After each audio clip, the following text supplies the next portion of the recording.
Thank you for joining us here on Scrubbing In. I'm Todd Schlosser, and joining me today is Kari Zagar. She is a clinical manager for specialty care in our IONM work group. Is that correct? Yes. Awesome. So I'd like to start off with this question because it's sort of interesting to me to find out the reasons people got into the healthcare field. It's sort of, a lot of them felt called to help people, and I sort of wonder what that story is for a lot of people. So what is it that drew you to healthcare? Yeah, I would say it's just that, definitely calling to help people. I think that working in healthcare is walking alongside someone through a challenging situation, you know, especially in the operating room.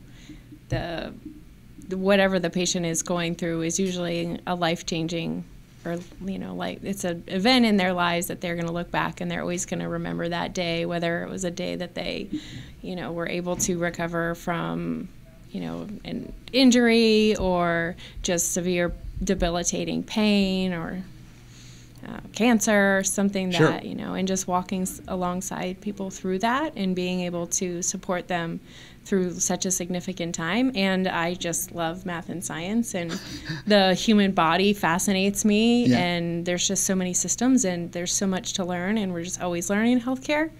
And so just it's kind of a live science, and I love that. So. Yeah, especially IONM, intraoperative neuromonitoring, being so, well, I wouldn't say it's a new study because it's been around for a while, but it really is solely digital. So it hasn't been around, like perfusion's been around since like the 30s. You know, it's relatively new in that realm. So it's interesting to see how much it's changing, even though it's only been around for 40 years or 30 years. Right, That's absolutely. super interesting to me. So was it anything in particular that drew you to it, or was it just that you're sort of a compassionate person and you liked to be there to help people through difficult times? Healthcare or IONM? Well, I guess healthcare in general. Let's start there, and then we'll get deeper into IONM. Healthcare, probably just the interest specifically in the human body and cures and systems and how it all works together. Yeah. And the fact that it's working with people. I wouldn't do anything that wasn't working with people. I was going to ask that because you love math and science. You mentioned that, right? But when you graduated from University of, was it New Hampshire? Yes. I stalked you on LinkedIn a little bit. Sorry. I like to prep for the interviews a little bit. Right. Yes. So a lot of people who love like the math and the sciences tends to go to a research route, but you went straight clinical to working in the operating rooms, correct? Right. So is it just that love of helping people and wanted to be around people that drew you to that? Yeah, absolutely. Working in an environment where I'm by myself or in a lab, just never sounded appealing to me. Yeah, I mean, there are people who love that, and Right. I'm glad that they can do it because they're moving the field forward, but I couldn't do it either. Right. I like people too much. I like conversation. I just like people Absolutely. too much. Me too. When you're working in an OR setting, you are attaching electrodes to a body, and you're sort of monitoring those electrical signals. What are some warning signals that you see in an operating room setting? Yeah, so it depends on what modality we would be running. So it's very simplest. You could compare EMG, which is muscle activity, to something like EKG, which is the beat of your heart. Sure. And so if you see the heart beating in the EKG and then you stop seeing the heart beating, you know, that could be an issue. Right. So we're actually looking kind of from the reverse. So in the anesthetized patient, there shouldn't be any muscle activity because the patient's asleep. And so if we start to see muscle activity, that means that there's some nerve that's being irritated that's causing that muscle activity. And they might be waking up, or? That could be a possible thing that's happening, or that there's something surgical going on that's causing an irritation, or there's some piece of hardware that's pinching the nerve, stretching the nerve, Sure. all those kind of things. And when we're sitting there in the OR and we can see it right then and give that live feedback, then it's as simple as, okay, we'll stop doing that, or we'll loosen the retraction. Whereas if neuromonitoring wasn't used for the surgery, then that would probably continue to happen, and then we wouldn't find out about the issue until the patient woke up. So if someone has a surgery and they don't have someone who's monitoring their electrical system or their modalities or the certain modality that you guys were working on, and you know something is irritated or maybe a nerve is nicked or whatever the negative outcome can be, what sort of things can that lead to when the patient wakes up from surgery? At the very worst, paralysis. So you guys are there more or less to protect people from getting paralyzed. Neurological injuries. Or what other things?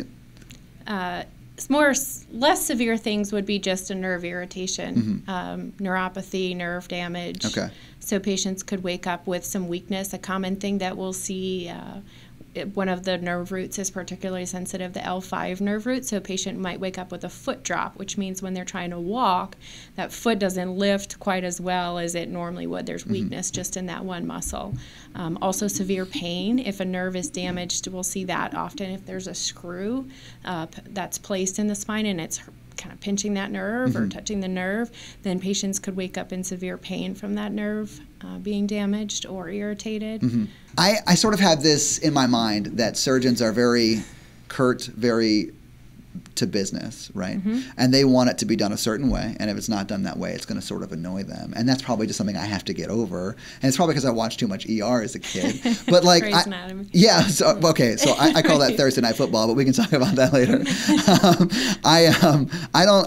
So I would be nervous to say, "Hey, surgeon, you might be paralyzing this person." So is that something that you have to just get over, sort of bite the bullet, and just raise your hand or whatever the system is? Like, how do you get over that?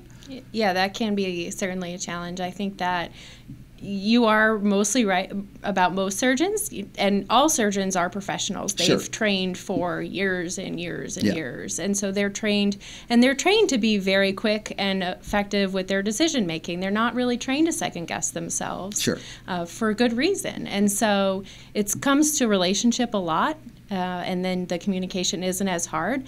But absolutely, when it's that first surgeon that you haven't met and you have to speak up, it can be challenging. I tell all my students, courage is a muscle, and so you do it the first time you speak up, and you didn't die, and it might have been a little uncomfortable, and you might have gotten yelled at, but what we're doing can't depend on the surgeon's reaction.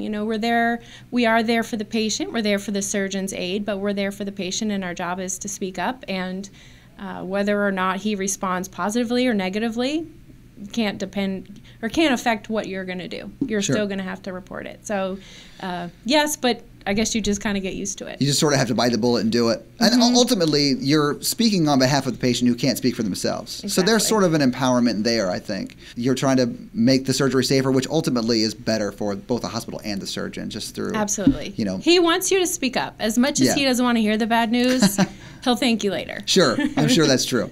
So, okay, let me ask this, because you mentioned, if it's your first surgery with that surgeon, it might be a little uncomfortable, but as you get to know someone better, especially in an OR setting, that sort of thing becomes sort of second nature, and that you become more comfortable. So how important is it to develop a rapport with, not even just the surgeon, but even the anesthesiologist, because you might be having to talk to them about maybe the patient's waking up, those sort of things. How important is it to build a relationship with those people? Not outside of the OR, but inside the OR. Sure, yeah. I think it's pretty pivotal to have that team dynamic and relationship that everyone values. Everyone has their own role, and each role is important, and it can't succeed really unless if I can't get the buy-in of the surgeon or the anesthesiologist to change what they're doing based on what I'm seeing, then I've I won't say I failed at my job, but it's pivotal for them. There's a breakdown somewhere. It's pivotal for me to be able to say something and for them to take action, to change, to affect what I'm seeing. When you graduated, it was a degree in biology? Yes. Correct? Now, did you know at that point you wanted to do neurophysiology? Not at all. Okay, so how did you just come upon neurophysiology as a job? Monster.com, baby. Really? Yeah, I know. Yes. Wow. Yes, it's This crazy. is like 2009, or was it right after you graduated? Yes. Okay. I wanted to be in medicine. I wasn't sure if medical school was the right path for me, so I just started working as a waitress and started looking for other jobs. Sure. Like you said, I found a lot of research jobs, lab jobs that I wasn't interested in. Right. And I found neuromonitoring, and it was, when I got my certification, I was number 2,073 in the country. So, oh wow, not many of us. Yeah. And they were willing to train. Small company. It wasn't specialty care at the time. And I just called them and interviewed, and they told me about it. And I said, that sounds pretty interesting. Yeah. I like variety and different stuff and working with people and relationships. So let me try. So I had no idea until I got into it, and it's been a blessing. That's so wild. So, and you've been with us for a number of years, right? Mm-hmm. And have you always done, and this is something we talked about before we started, have you always done mission trips, or is that something that's you're just starting to work in? Because I know you've just done one. Yes, I just got back from one in July. This is my 5th time that I've been on this mission. It's been the same team, the same mission each time. It's something that I've always wanted to do, and things just seem to happen to me that I want, I guess. I didn't know neuromonitoring was a good fit to me, and it just fell in my lap, and so did this mission. I was onboarding a new hire in Richmond. I don't even think he was going to be in the Richmond team. They just sent him to me to train, and he was telling me about it. And he said, I have kids, and I'm not going to be able to go this year. And I said, yeah, I'll go. Give them my name. Yeah. And I went and just fell in love with the team, fell in love with the country, the mission. And can I ask some specifics about Absolutely, that? yeah. So what country is it? What is it? What is it that you're doing? Obviously, intraoperative neuromonitoring there, but yeah. So we go to Uganda and we do spine surgery. In Uganda? Okay. I can't imagine there are a lot of spinal surgeons and intraoperative neuromonitoring. No, it's not an option really to have elective surgery there at all.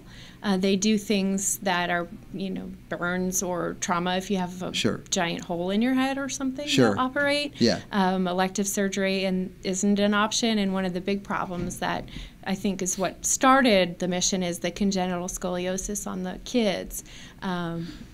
Seems like it might just be cosmetic, but the reality is once their scoliosis, their spine folds over and crushes their lungs, and eventually they won't be able to breathe. And scoliosis is your spine, obviously, and your spine is, you only have one of those. If that's out of whack, it's throwing everything off. Right. Yeah. And eventually they won't live a full life. They will probably die in their teens from not being able to breathe. So that's where the heart of the surgeon who started the mission was, and that's what we go over there with the goal to do scoliosis, and we see a lot of different kinds of spine, a lot of trauma, a lot of congenital, a lot of degenerative. We see a lot of things, and I think one of the hardest things is the decision of who to operate on and who not to, because there's just so many people. Do you sort of just triage out who needs it the most and then take them? And I'm thankful that's not my decision. Hard. Yeah, that's got to be rough.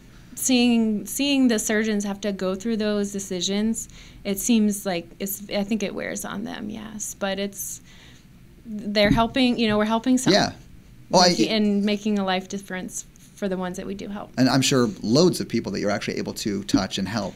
Right. But I can see why that would weigh on them. But there are only so many hours in a day, and you can't work all of them. Well, we work most. Well, no, I'm sure, but you got to sleep and eat at some point, and you can't do that. And the OR closes, right?